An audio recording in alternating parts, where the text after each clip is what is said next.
विद्यार्थी मित्रों, अगाऊ આપણે દ્વિક્રિયાના ટોપિકની ચર્ચા કરી. હવે સ્વાધ્યાય 1.4 તરફ જોઈએ છે. એમાં એક્ઝામ્પલ નંબર પહેલો, નીચે વ્યાખ્યાયિત સ્ટાર દ્વિક્રિયાઓ છે, તો એ સ્ટાર એ દ્વિક્રિયા છે કે નહીં એનું આપણે ચકાસવાની છે અને એના માટેનું કારણ આપવાનું છે. તો પહેલું સ્ટાર એ ઝેડ પ્લસ ઉપર વ્યાખ્યાયિત છે. એ સ્ટાર બી બરાબર એ માઇનસ બી. હવે ઝેડ પ્લસ એટલે ધન પૂર્ણાંક જ આવે. હવે હું 1 2 લઉં છું, એક જોડ મીન્સ બે ધન પૂર્ણાંક 1 2 લઉં છું, તો 1 સ્ટાર્સ 2 શું થશે? આ મુજબ 1 માઇનસ 2 તો -1 થાય. તો -1 એ ઝેડ પ્લસમાં આવતું નથી. આથી કઈ છે? સ્ટાર એ વિધેય નથી, ઇન શોર્ટ એ દ્વિક્રિયા નથી. કારણ કે કોઈ બે ઘટકો વચ્ચેની ક્રિયા થઈને આપણને જે ઘટક મળે છે એ ગણમાં જ મળવો જોઈએ. કે ઝેડ પ્લસ છે તો એ ઝેડ પ્લસમાં જ મળવો જોઈએ, જે અહીંયા મળતો નથી. આથી દ્વિક્રિયા કહેવાય નહીં. નથી બતાવવા માટે તમારે એક જોડ શોધી દેવી ઇનફ છે. હવે સ્ટાર ઝેડ પ્લસ પર અહીં કેવી રીતે વ્યાખ્યાય છે? એ સ્ટાર બી ગુણાકાર એ બી છે. તો આપણને ખબર છે કોઈ પણ બે ધન પૂર્ણાંક મીન્સ પ્રાકૃતિક સંખ્યાનો ગુણાકાર પ્રાકૃતિક સંખ્યા જ હોય કે આથી સ્ટાર એ દ્વિક્રિયા છે. હવે આર ઉપર છે સ્ટાર, એ સ્ટાર બી કેવી રીતે વ્યાખ્યાય છે? એ બી સ્ક્વેર કે આપણને ખબર છે એ પણ વાસ્તવિક સંખ્યા છે, બી પણ વાસ્તવિક સંખ્યા છે, તો બી સ્ક્વેર પણ વાસ્તવિક સંખ્યા થશે. તો એ ઇન્ટુ બી સ્ક્વેર હંમેશા વાસ્તવિક સંખ્યા જ હોય, મીન્સ આરમાં જ મળવાનું છે. આથી સ્ટાર પણ શું થાય? દ્વિક્રિયા થાય. ઓકે. ચોથું, સ્ટાર એ ઝેડ પ્લસ પર કેવી રીતે વ્યાખ્યાય છે? એ સ્ટાર બી એ માઇનસ બીનું માનવ છે. કે તો અહીંયા જે અગાઉ પહેલાં એક્ઝામ્પલમાં આપણને તફાવત -1 હતો, પણ માનવ કરી નાખો તો +1 થઈ જાય. આથી ઝેડ પ્લસમાં જ મળે. આથી અહીંયા એ માઇનસ બીનો તફાવત નો માનવ હંમેશા શું રહેશે? ધન જ રહેશે. અને એ પાછો પૂર્ણાંક જ રહેશે, એટલે ધન પૂર્ણાંક જ મળે. મીન્સ અહીંયા એ સ્ટાર બી આપણને છેલ્લે ઝેડ પ્લસમાં જ મળે. આથી કઈ શકાય? સ્ટાર એ દ્વિક્રિયા છે. એ સ્ટાર બી એ છે પહેલો ઘટક જ, તો અહીંયા એ સ્ટાર બી એ મળે છે. એ ઝેડમાં જ છે એટલે હંમેશા ઝેડ પ્લસમાં જ મળવાનું છે. આથી સ્ટાર એ દ્વિક્રિયા છે. ફરીથી કહું મિત્રો, આપેલે સ્ટાર એ દ્વિક્રિયા ક્યારે બને? અહીંયા કોઈ પણ બે ઘટકો વચ્ચે એ સ્ટાર વ્યાખ્યાયિત કરીએ તો જે ઘટક મળે છે એ આપણે જે ગણ ઉપર સ્ટાર વ્યાખ્યાયિત છે ગણમાં જ મળવો જોઈએ, તો એ દ્વિક્રિયા થાય. પણ એટલીસ્ટ કોઈ બે ઘટક એવા મળે કે જેના માટે જો એ આપેલા ગણમાં સ્ટાર જે ગણ ઉપર વ્યાખ્યાય છે એ ગણમાં ન મળે તો દ્વિક્રિયા બને નહીં. હવે નીચે એક્ઝામ્પલ 2 તરફ જઈએ છીએ કે નીચે દર્શાવેલ પ્રત્યેક ક્રિયા સ્ટાર માટે દ્વિક્રિયા છે કે નહીં એવું ચકાસવાનું છે. અને વધુમાં એક સમક્રમી કે જૂથના નિયમનું પાલન કરે છે કે નહીં. તો ઝેડ ઉપર એ સ્ટાર બી આપણને છે એ માઇનસ બી. તો આપણને ખબર છે પ્રત્યેક પૂર્ણાંક લો નો તફાવત પૂર્ણાંક જ હોય. આથી એ સ્ટાર બી એ માઇનસ બી ઝેડમાં જ હોય. આથી સ્ટાર એ દ્વિક્રિયા છે. પણ હવે સમક્રમી નથી, કારણ કે 1 સ્ટાર 2 કરો તો 1 માઇનસ 2 -1 થશે, પણ 2 સ્ટાર 1 2 -1 1 થશે. મીન્સ બે સરખા નથી, સમક્રમી નથી. હવે 2 3 અને 4 લઈએ તો જૂથનું પણ પાલન નથી થયું. 2 સ્ટાર 3 સ્ટાર 4, તો 3 સ્ટાર 4 આપણને શું મળે? 3 - 4 -1. 2 સ્ટાર -1 2 -1 એટલે ટોટલ થશે આપણી પાસે 3. હવે 2 સ્ટાર 3 સ્ટાર 4 કરીએ તો 2 સ્ટાર 3 2 -3 -1 સ્ટાર 4 -1 -4 તો -5 મળે છે. મીન્સ અહીંયા આપણને બે સરખા મળતા નથી. તો કહી શકાય કે જૂથના નિયમનું પણ પાલન થતું નથી.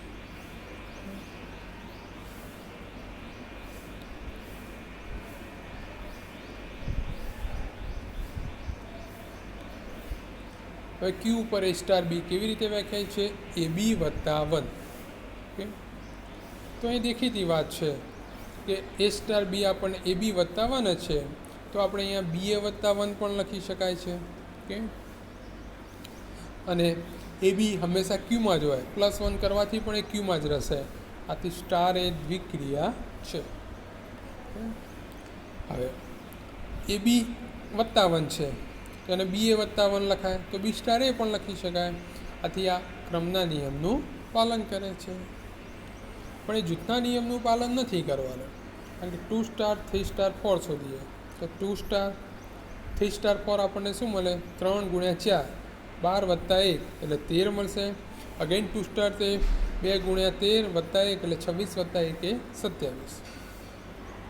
પણ 2 સ્ટાર 3 સ્ટાર 4 શોધીએ તો 2 સ્ટાર 3 કેટલા થાય? 2 × 3 6 + 1 7 સ્ટાર 4 તો 7 × 4 28 + 1 29. પેલું 27 ને 29 છે તો બે સરખા મળતા નથી, તો જૂથના નિયમનું પાલન કરતું નથી. અહીંયા ક્યુ ઉપર એ સ્ટાર બી આપણને AB/2 છે, તો અહીંયા સ્ટાર એ દ્વિક્રિયા થવાનું છે કે ભાગાકાર 2 કરો તો એ પૂર્ણાંક જ રહે. પણ એ સ્ટાર બી તમને બી સ્ટાર એ જ થાય, કારણ કે AB/2 કરવું કે BA/2 કરવું એટલે દ્વિક્રિયા પણ થશે, સમક્રમી પણ થશે, પણ જૂથના નિયમનું પાલન અહીંયા થઈ જ જવાનું છે. ઓકે, દરેકમાં તમને ABC 3 ઘટકો લેશો તો A star B star C /4 જ મળશે. એ જૂથના નિયમનું પણ પાલન થશે, જે તમારા માટે સ્વપ્રયત્ન છે, જાતે કરજો.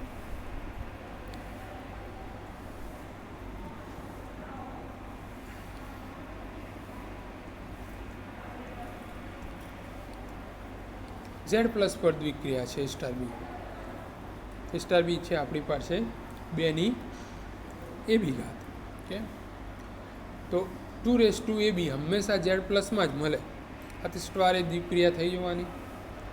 વળી A સ્ટાર બી એટલે 2ab છે તો 2ba પણ લખાય, એટલે બી સ્ટાર એ પણ કહેવાય, મીન્સ બે સરખા જ થશે. આથી સ્ટાર એ સમક્રમી છે. હવે જૂથના નિયમની વાત કરીએ તો 2 3 4 માટે 2 સ્ટાર 3 સ્ટાર 4. 3 સ્ટાર 4 શું મળશે? 2 3 × 4 એટલે 12 ઘાત. હવે આ બેનો સ્ટાર કરીએ તો 2 ઘાતમાં 2 × 2 12 ઘાત, ટોટલ 2 ઘાતમાં 2 13 ઘાત. હવે 2 સ્ટાર 3 સ્ટાર 4 કરીએ. 2 સ્ટાર 3 કેટલા મળે આપણને? 2 ઘાતમાં 6 સ્ટાર 4, તો 2 ઘાતમાં 2 6 ઘાત × 4 મીન્સ 2 8 ઘાત થાય. તો અહીંયા 2 13 ઘાત છે, 2 8 ઘાત છે, તો સરખા નથી, તો જૂથના નિયમનું પાલન થાય નહીં. અહીં Z+ પર A સ્ટાર બી વ્યાખ્યાયિત થયું છે A⁻B. તો અહીંયા સમક્રમી પણ ન થાય, કારણ કે A⁻B એ B⁻A ક્યારેય ન થાય. જૂથના નિયમનું પણ પાલન નહીં થાય. 2 3 4 લઈને આપણે ચર્ચા કરી શકાય.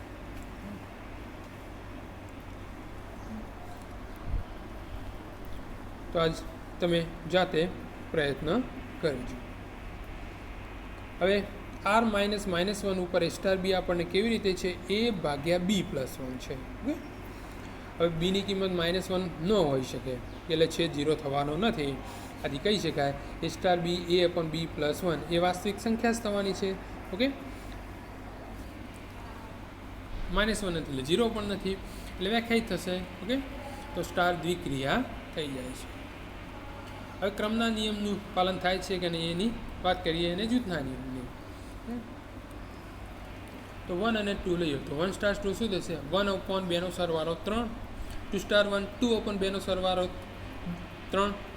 પેલું 1/3 થશે, આ 2/3 થશે. સોરી, 1 + 1 થશે. ઓકે, એટલે 2/2 તો 1 થશે. બે સરખા મળતા નથી, તો ક્રમના નિયમનું પાલન ન થાય. છેદમાં B+1 આવે ને એટલે.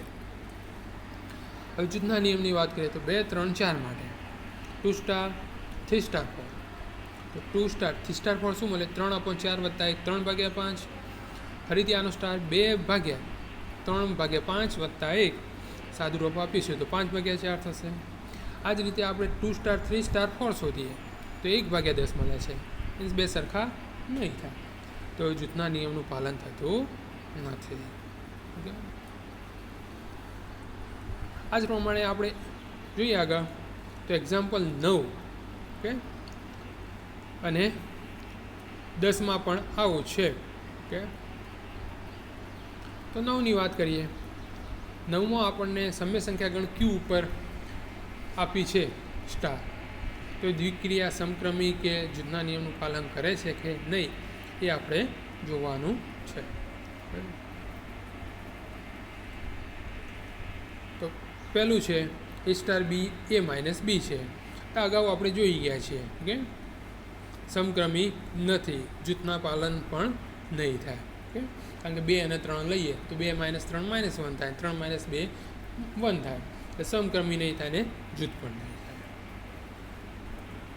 બીજો જોઈએ A star B A square વત્તા બી સ્ક્વેર છે. ઓકે, તો A સ્ક્વેર વત્તા બી સ્ક્વેર લખવું કે બી સ્ક્વેર વત્તા A સ્ક્વેર લખવું, means A star B A B star A થાય એટલે સમક્રમી થશે પણ એ જૂથના નિયમનું પાલન થશે નહીં. ઓકે, જે આપણે 2, 3, 4નું ઉદાહરણ લઈને જોઈ શકીએ છીએ. એ ભૂલથી ઇક્વલ ટુ લખાઈ ગયું છે પણ ઇક્વલ ટુ ન આવે, મીન્સ જૂથના નિયમનું પાલન થતું નથી. ઓકે, ત્રીજી વાત, A સ્ટાર બી આપણને શું આપ્યું છે? A વત્તા એ બી છે. તો અહીંયા 2, 3 લઈએ તો 2 સ્ટાર 3 શું થશે? 2 વત્તા 2નો ગુણાકાર 6, 2 વત્તા 6 8 થશે. 3 સ્ટાર 2 3 વત્તા 2નો ગુણાકાર 6 તો 9 થશે. આજે સરખા ન થાય એટલે સમક્રમી નથી. એ જૂથના નિયમનું પણ પાલન નહીં થાય. 2, 3 અને 4 ઘટકો લઈને આપણે ચર્ચા કરીએ તો એકમાં 32 મળશે અને એકમાં 40 મળે છે. આજે જૂથના નિયમનું પણ પાલન થતું નથી. ચોથું, A star B A minus બીનો સ્ક્વેર છે. ઓકે, તો અહીંયા આપણે A માઇનસ બીનો સ્ક્વેર છે, એ સમક્રમી થઈ જશે પણ જૂથના નિયમનું પાલન થશે નહીં. કારણ કે A માઇનસ બીનો સ્ક્વેર કરો કે બી માઇનસ એનો સ્ક્વેર કરો, બે સરખું જ થાય. તો A star B B star A થાય, તે સમક્રમી થશે. પણ 2, 3, 4 લઈને જોઈશું તો જૂથના નિયમનું પાલન નહીં થાય. પાંચમો જોઈએ A સ્ટાર બી એ બી ભાગ્યા 4 છે. તો A સ્ટાર બી એ બી ભાગ્યા 4, તેને બી એ ભાગ્યા 4 લખી શકાય. આથી બી સ્ટાર એ જ કહેવાય. આથી ક્રમના નિયમનું તો પાલન થઈ જશે. હવે જૂથના નિયમની વાત કરીએ.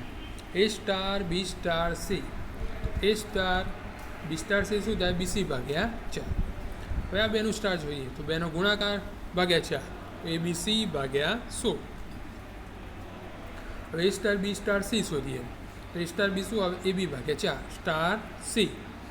હવે આ બેનો સ્ટાર શોધીએ તો બેનો ગુણાકાર ભાગ્યા 4, તો અહીં પણ ABC ભાગ્યા 16 થશે, અહીં ABC ભાગ્યા 16. ઓકે, તો બે સરખા મળે છે તો જૂથના નિયમનું પાલન થાય છે. આવું છે કે એક્ઝામ્પલ A સ્ટાર બી આપણી પાસે હતો, AB ભાગ્યા 2 હતો ને, જે આપણે એક્ઝામ્પલ 2માં જોયું હતું. ઓકે, હા, તો એ પણ જૂથના નિયમનું પાલન કરતો હતો. તો 2માં એ પણ આ રીતે AB ભાગ્યા 4માં જે બતાવ્યું એ મુજબ આપણે બતાવી શકીએ. ઓકે, અને છેલ્લો છે A star B A Bino square છે. ઓકે, તો દેખીતી વાત છે કે આ સમક્રમી પણ નથી થવાનું અને જૂથના નિયમનું પણ પાલન નહીં થાય. તમે 2, 3 અને 4નો ઉપયોગ કરીને બતાવી શકો. એ તમારા માટે સ્વપ્રયત્ન મૂકેલો છે. ઓકે, તો વિદ્યાર્થી મિત્રો આ એક્ઝામ્પલ તમે જાતે ગણજો. તો અહીંયા આપણે પહેલો, બીજો અને 9મો એક્ઝામ્પલ જોયો, જેમાં આપેલી સ્ટારે દ્વિક્રિયા છે કે નહીં એવું ચકાસવાનું હતું, અને 9મામાં આપેલી દ્વિક્રિયા માટે ક્રમ અને જૂથના નિયમનું પાલન થાય છે કે નહીં એની ચર્ચા કરી. અને પછી હવે આપણે 10મો એક્ઝામ્પલ જોઈશું. એમાં આપણને તટસ્થ ઘટક અને વ્યસ્ત ઘટક શોધવાની વાત છે, જેની વાત હવે આપણે નેક્સ્ટ વિડીયોમાં કરીશું.